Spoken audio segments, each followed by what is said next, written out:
enjuiciamiento efectivo de los tratantes. Por eso profundizamos ahora en Doble Clic. Doble Clic, Tele 13 Radio y tele13radio.cl. Información esencial. Y ya lo decíamos, Juan Pablo Ramaciotti es director ejecutivo del Centro de Políticas Migratorias, que está detrás de este informe que hemos estado comentando en la introducción, y con él conversamos a partir de este momento aquí en el estudio. Bienvenido, Juan Pablo. Hola, Ramón, muy buenos días. Bueno, buenos días. ¿Qué nos dicen un poco los números que esbozábamos al comienzo en perspectiva con lo que ha sido la tarea del Estado de Chile de ponerse a la altura de un fenómeno que es delictual, que es creciente? Sí, bueno, primero es muy importante lo que tú mencionabas al comienzo respecto de entender bien de qué se trata el delito de trata de personas. No es lo mismo que el tráfico de personas. En el tráfico de personas la persona pone su voluntad para venir al país de una manera que es irregular o clandestina. En la trata de personas hay un engaño, hay una coacción, puede haber violencia y la persona es explotada finalmente. Es una distinción que es importante hacer. Uh-huh. Y Chile ha avanzado y ha dado pasos importantes durante la última década, sobre todo desde el 2011, en que se tipifica en el Código Penal como un delito la trata de personas, pero en el contexto actual que tenemos, en que han aumentado los ingresos de personas al país, en que hay una población migrante mayor en Chile, y en que muchas de esas personas ingresan por motivos de fuerza mayor o por razones humanitarias, el contexto que tenemos ha superado las capacidades y los avances que ha hecho el Estado en esta materia. Entonces, en este informe que hicimos el Centro de Políticas Migratorias con la Fundación Madre Josefa, vemos que hay un montón de desafíos, pese a los avances que han habido, que hoy día hacen que la trata de personas sea un problema que ha ido creciendo en Chile y que requiere acciones inmediatas. Lo primero que llama la atención de algunos de los datos que también decíamos en el comienzo y que podemos volver a repasar en esta conversación, es la diferenciación que se hace respecto de los datos de casos identificados y luego de los casos formalizados. Y después podemos ver también en cuáles son más la diferencia mayor entre uno y otro dentro de la tipificación de la trata de personas. Pero en términos generales, ¿por qué se da esa situación? Una diferencia en números. Mira, las dos fuentes de los datos son, uno, la Mesa Intersectorial de Trata de Personas, que eso está informado principalmente por datos del Ministerio Público y de las policías, y son casos que finalmente son formalizados en tribunales. Y esa es la estadística oficial que entrega el Estado.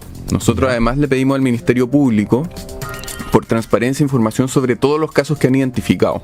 Entonces la principal diferencia es que ahí están los casos que se llegan a formalizar en tribunales y los que no. O sea, aquellos en que la investigación no persevera también por distintas razones.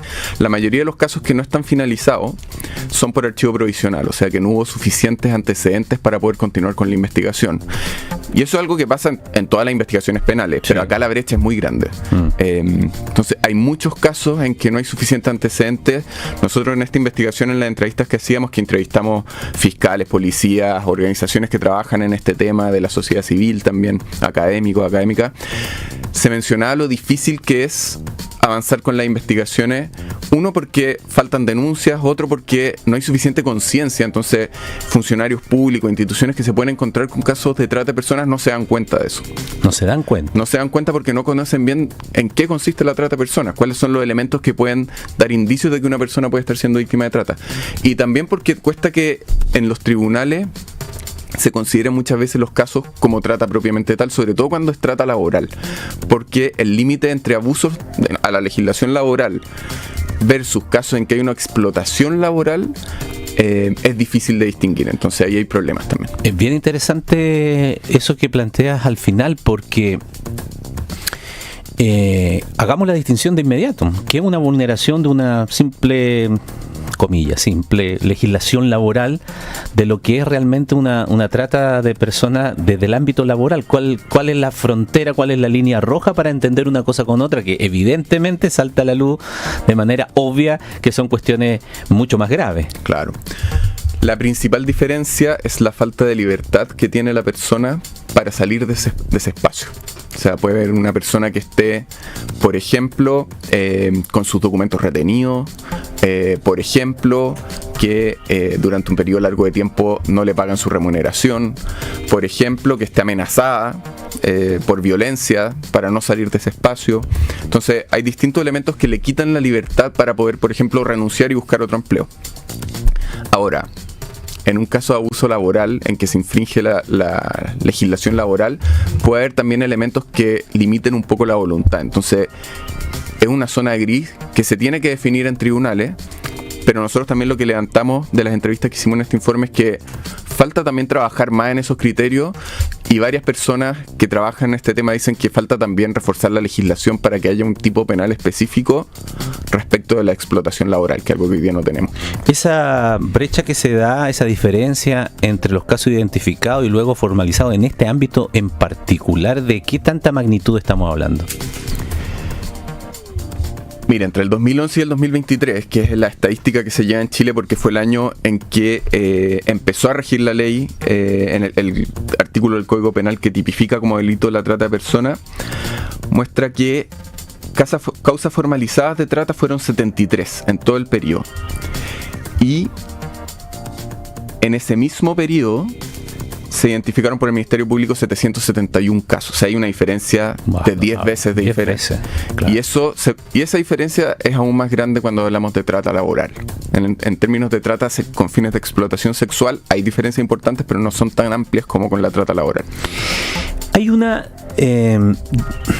dificultad, por decirlo de alguna manera, o un entendimiento que la implementación de la ley 20.507 permitió un avance de entender o de tratar de reenfocar en todos los actores que participan de la persecución de este tipo de delitos, de entender que la trata no solamente es una cuestión de crimen organizado a nivel internacional, de que sino también estamos hablando, cuando hablamos de trata de personas, también estamos hablando de la trata interna. Sí, es un avance importante de la ley. Porque claro, el crimen organizado y el crimen internacional es un elemento muy importante en el fenómeno de la trata de personas, pero también puede suceder que una persona no sea trasladada a través de fronteras internacionales, por ejemplo, y sea explotada con fines sexuales o laborales, y que todo eso ocurra dentro del país. El desafío que tenemos es que muchas veces igual se invisibiliza la trata interna. Ya. Porque en general pensamos que la trata de personas se produce por organizaciones extranjeras que ingresan a grupos de personas engañadas o violentadas a Chile, que es real, es algo que pasa, pero también puede haber muchos casos, por ejemplo, en el rubro agrícola, por ejemplo también de trata sexual, en que hay personas que ya están dentro de Chile, que pueden ser chilenas, que son víctimas de este tipo de explotación, y eso puede pasar muy desapercibido. Y eso en la práctica, cuando ocurre la persecución penal, ustedes detectan que hay una especie, no sé si utilizar el término de confusión al respecto todavía, o la ley lo deja bastante claro como para poder darlo como entendido. La ley no distingue entre trata internacional y trata interna, pero tampoco se centra solamente en la trata internacional. Entonces el avance ahí es que es un concepto amplio de trata que permite que se puedan perseguir ambas formas del delito. Ahora, lo que falta es cómo podemos ayudar a que haya más conciencia, no solamente de parte de las policías, que es algo que hay que seguir avanzando, no solamente de parte de la Fiscalía y del Poder Judicial, sino que también de las instituciones y las personas que pueden estar conviviendo hoy día con personas que están siendo víctimas de trata. Y eso es un desafío muy importante en términos de sensibilización, de información, de campañas comunicacionales que puedan ayudar a conocer más este fenómeno, porque es algo que está pasando en Chile. Porque claro, dentro de las conclusiones del estudio a mí me llama la atención justamente aquel que dice que se detectan para poder avanzar en esto e ir acortando las brechas que existen respecto de esta materia. Se dice que hay un desconocimiento de los funcionarios públicos y de la población en general, pero me llama más la atención, obviamente, de que sean los funcionarios públicos, sobre el delito de trata de personas y la acción a tomar ante posibles casos, y que por lo tanto, entre las propuestas prioritarias que ustedes señalan, dicen que hay que potenciar planes de formación permanente para los funcionarios de instituciones gubernamentales y del Poder Judicial en esta materia. Sí, porque es un tema complejo. El contexto en Chile también ha variado, entonces es importante que haya herramientas que estén constantemente entregando conocimientos suficientes a los funcionarios. Y yo diría que hay dos ámbitos principales. Uno es quienes están encargados de tomar medidas en esto, que es la fiscalía, las policías, el Poder Judicial que le toca decidir, pero también a quienes pueden ayudar a detectar los casos y qué tienen que hacer. O sea, por ejemplo, si un funcionario municipal interactúa con una persona que puede estar yendo a la municipalidad por otra razón, pero se da cuenta que puede estar siendo víctima de trata, ¿qué tiene que hacer ese funcionario? No es obvio que tenga conocimiento sobre eso. ¿Qué elementos pueden ser indicadores y alertas de que una persona puede estar siendo vulnerada a través de la explotación sexual o laboral?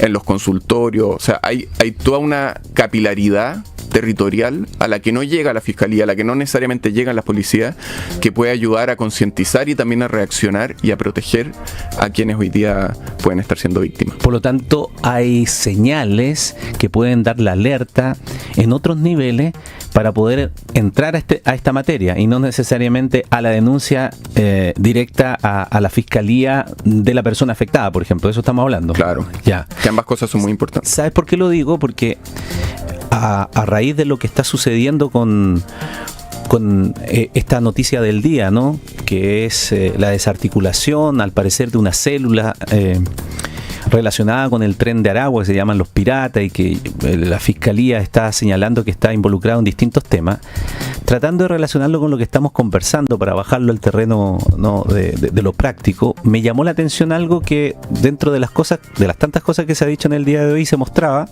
en el allanamiento y los trabajos de los operativos policiales.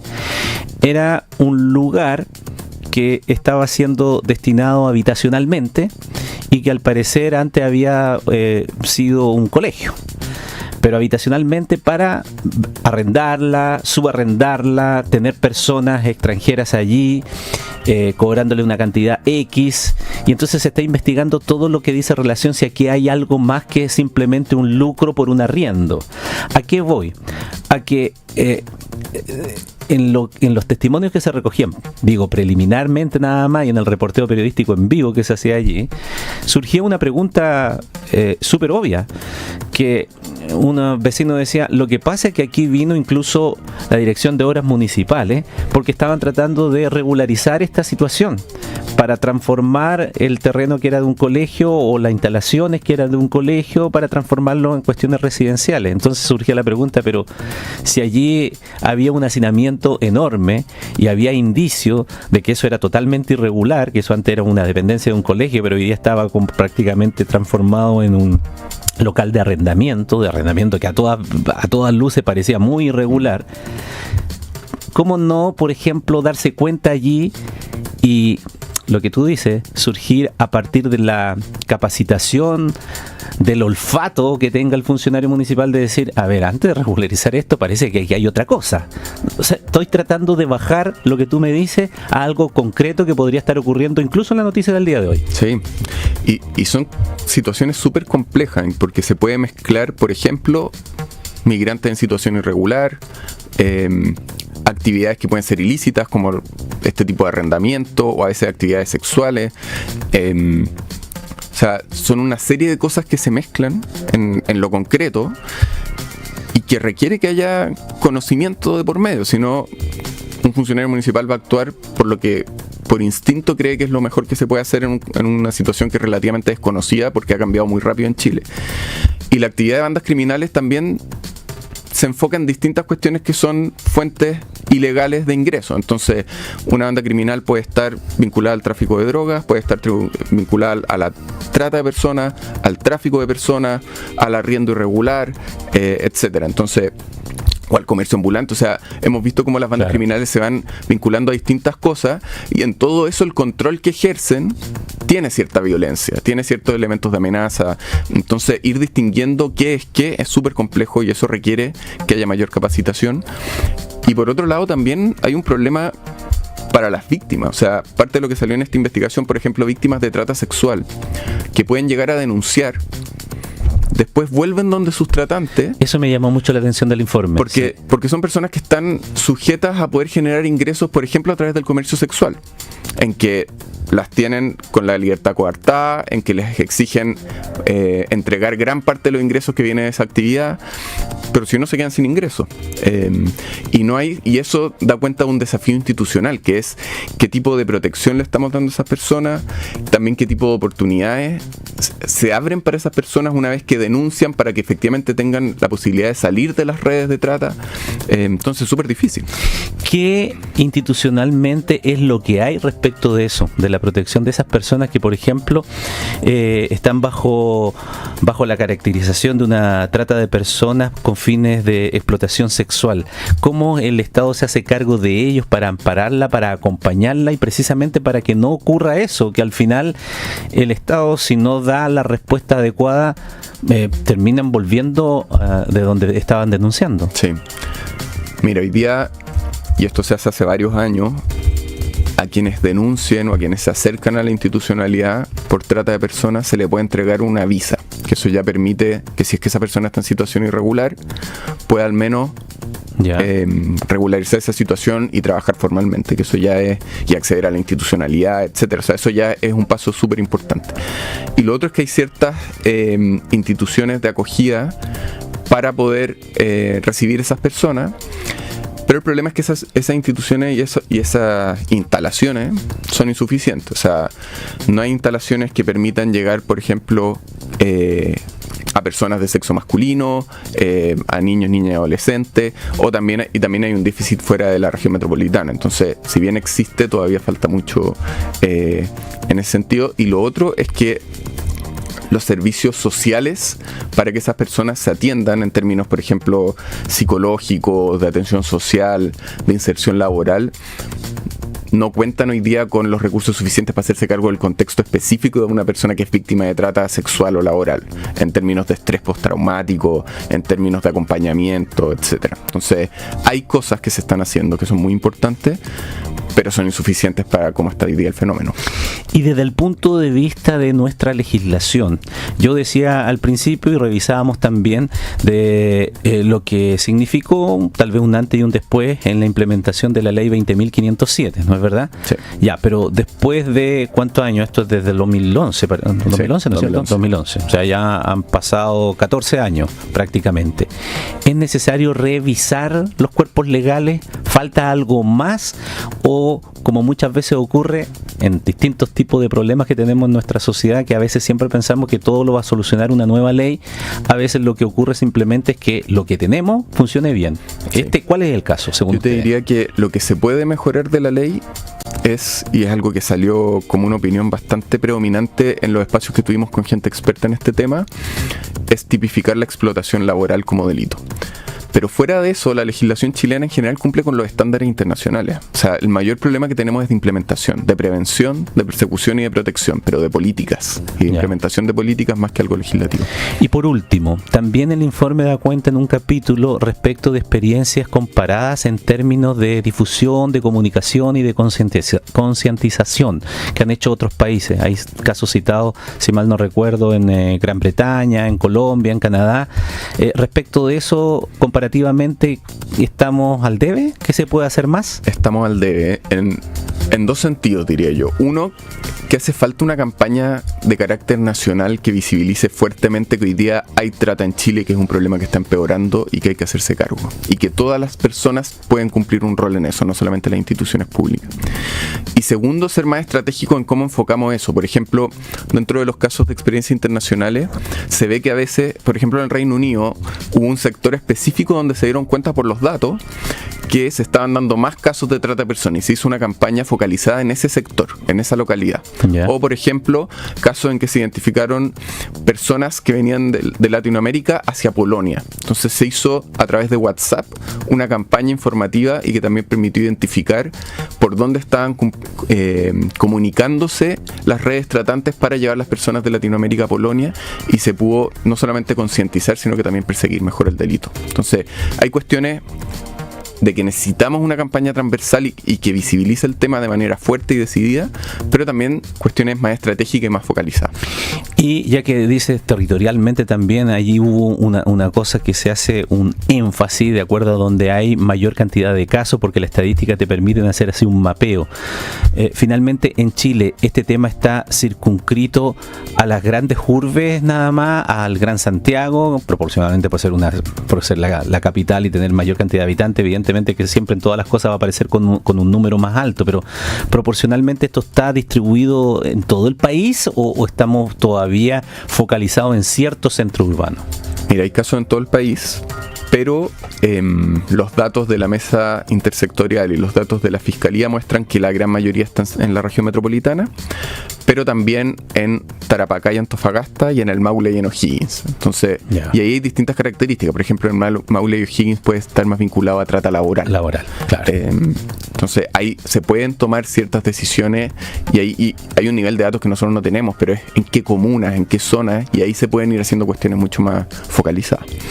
¿Van a repetir este estudio en el tiempo? La idea es poder hacerlo y también hacerle seguimiento al plan que tiene la mesa intersectorial, que se renovó el año pasado y que dura hasta 2026. Son periodos trianuales, parece, ¿no? Son periodos cada 3 años y nos interesa a nosotros nos interesa poder colaborar en estas propuestas. O sea, es un desafío complejo, no queremos simplemente denunciar que hay cuestiones que no están funcionando, sino que ver cómo podemos ir colaborando, porque es un desafío que tenemos que hacernos cargo todos. El Estado tiene un rol muy importante, pero también tenemos que seguir apoyando, visibilizando y haciéndole seguimiento a los avances que podamos tener. Muy bien, Juan Pablo Ramaciotti, director ejecutivo del Centro de Políticas Migratorias, nos ha acompañado esta mañana aquí en el estudio a partir de este trabajo que han realizado, el informe del Centro de Políticas Migratorias, que, solo para finalizar, Juan Pablo, disponible en dónde está el documento completo para quien lo quiera revisar. Sí, a partir de mañana va a estar disponible en www.politicasmigratorias.org. Muy bien. Muchísimas gracias por haber venido hoy día a conversar con nosotros. Gracias a ti, Ramón, que esté muy bien. Doble clic.